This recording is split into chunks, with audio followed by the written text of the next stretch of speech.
You, John Fitzgerald Kennedy, do solemnly swear. I, John Fitzgerald Kennedy, do solemnly swear. That you will faithfully execute the office of President of the United States. That I will faithfully execute the office of President of the United States. And will, to the best of your ability. And will, to the best of my ability. Preserve, protect, and defend the Constitution of the United States. Preserve, protect, and defend the Constitution of the United States. So help you God. So help me God.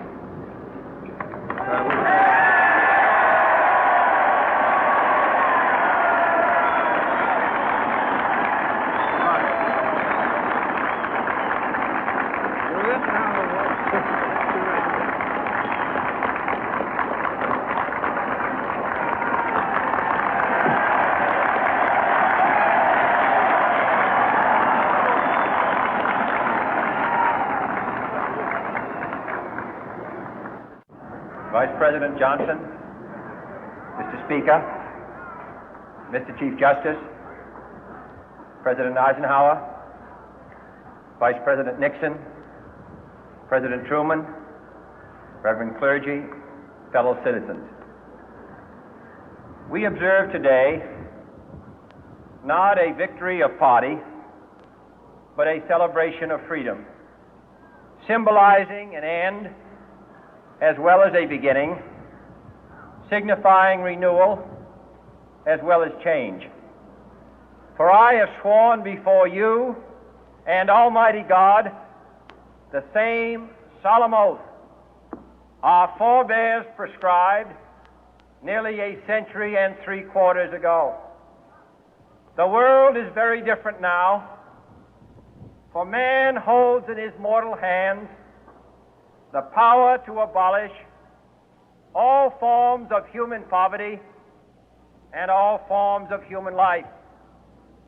And yet the same revolutionary beliefs for which our forebears fought are still at issue around the globe.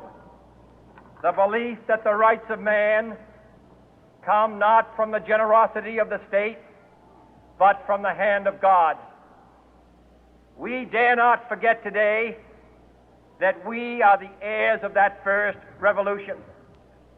Let the word go forth from this time and place to friend and foe alike that the torch has been passed to a new generation of Americans born in this century, tempered by war, disciplined by a hard and bitter peace, proud of our ancient heritage, and unwilling to witness or permit the slow undoing of those human rights to which this nation has always been committed and to which we are committed today at home and around the world.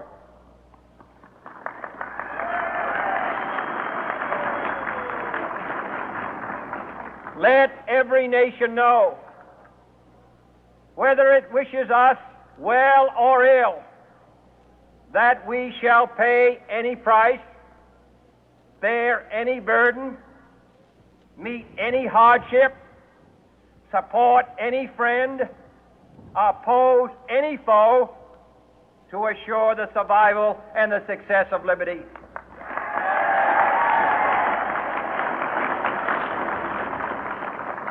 This much we pledge and more. To those old allies whose cultural and spiritual origins we share, we pledge the loyalty of faithful friends. United, there is little we cannot do in a host of cooperative ventures. Divided, there is little we can do, for we dare not meet a powerful challenge at odds and split asunder. To those new states whom we welcome to the ranks of the free, we pledge our word that one form of colonial control shall not have passed away, merely to be replaced by a far more iron tyranny. We shall not always expect to find them supporting our view, but we shall always hope to find them strongly supporting their own freedom, and to remember that in the past, those who foolishly sought power by riding the back of the tiger ended up inside.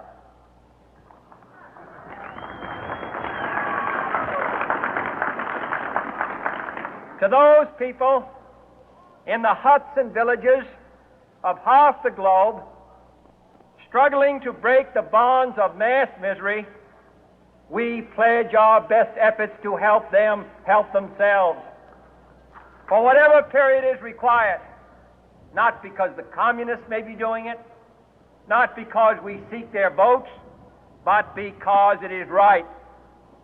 If a free society cannot help the many who are poor, it cannot save the few who are rich.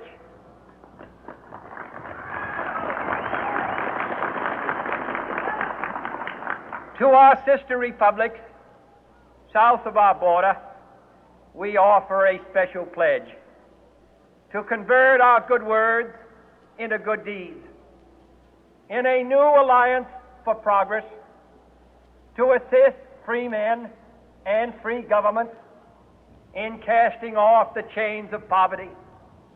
But this peaceful revolution of hope cannot become the prey of hostile powers.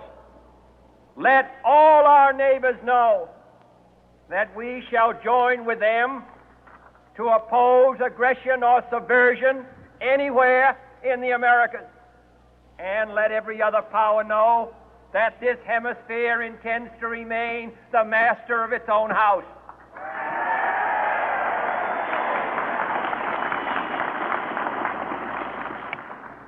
To that World Assembly of Sovereign States, the United Nations, our last best hope, in an age where the instruments of war have far outpaced the instruments of peace, we renew our pledge of support to prevent it from becoming merely a forum for invective, to strengthen its shield of the new and the weak, and to enlarge the area in which its writ may run. Finally, to those nations who would make themselves our adversary, we offer not a pledge, but a request that both sides begin anew the quest for peace. Before the dark powers of destruction, unleashed by science, engulf all humanity in planned or accidental self-destruction, we dare not tempt them with weakness, for only when our arms are sufficient beyond doubt can we be certain beyond doubt that they will never be employed. But neither can two great and powerful groups of nations take comfort from our present course, both sides overburdened by the cost of modern weapons, both rightly alarmed by the steady spread of the deadly atom, yet both racing to alter that uncertain balance of terror that stays the hand of mankind's final war.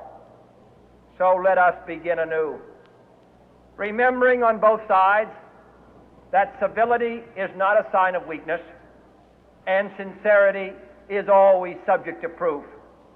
Let us never negotiate out of fear, but let us never fear to negotiate.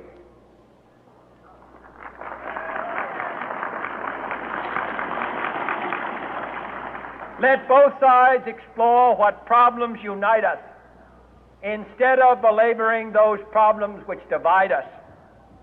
Let both sides, for the first time, formulate serious and precise proposals for the inspection and control of arms, and bring the absolute power to destroy other nations under the absolute control of all nations.